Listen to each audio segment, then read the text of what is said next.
Bismillahirrahmanirrahim. Assalamualaikum warahmatullahi wabarakatuh. Selamat pagi di hari Kamis, anak-anak manis. Selamat Hari Ayah. Jangan lupa sampaikan kepada ayah, Selamat Hari Ayah.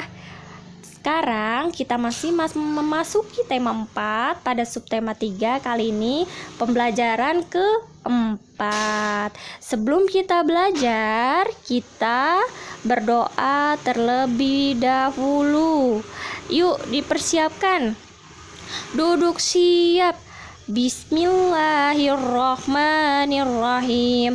Rabbi jidni ilma warzuqni fahma.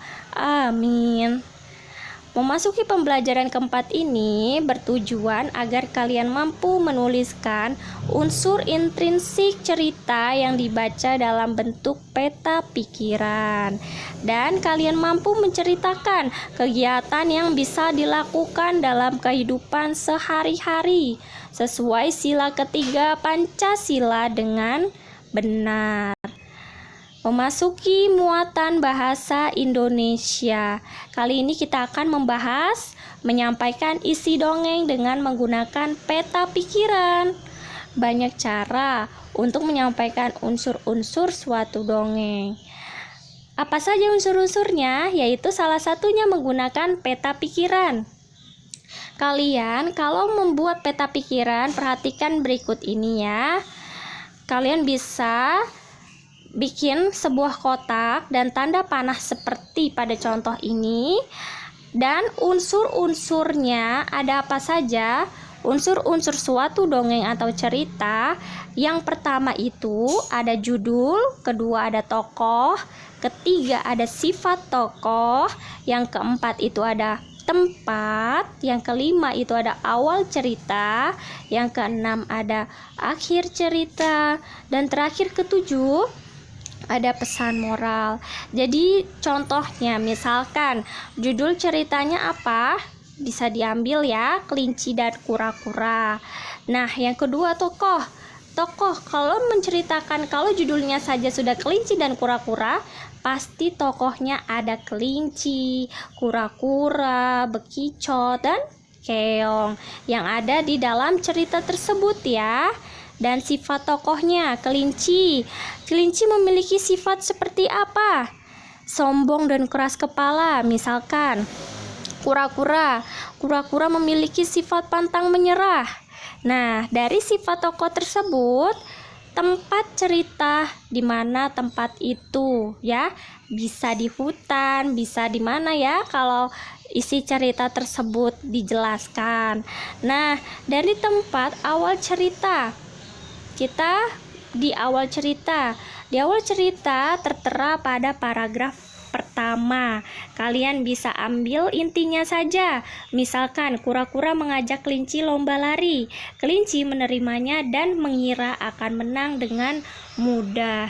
Itu yang menjadi awal cerita. Lalu pada akhir cerita.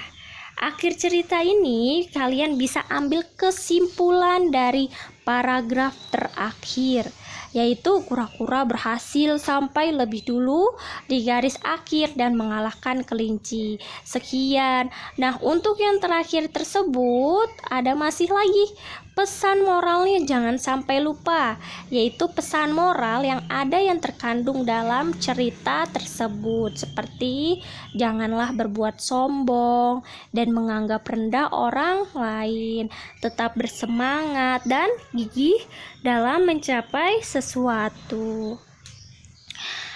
Itu termasuk dalam unsur-unsur cerita atau dongeng ya anak-anak.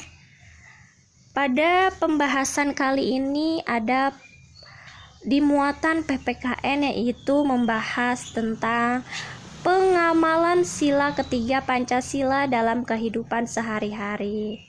Dalam lingkungan keluarga, contohnya pada gambar ini. Lingkungan keluarga saling menyayangi, menghormati, dan bekerja sama dengan anggota keluarga. Siapa anggota keluarga? Ada ibu, ada ayah, ada kakak atau adik ya. Selanjutnya di lingkungan sekolah.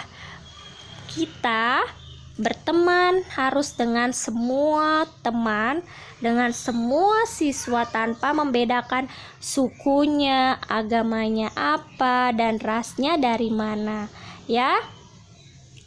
Jadi kalian kalau berteman jangan memandang teman yang berbeda-beda.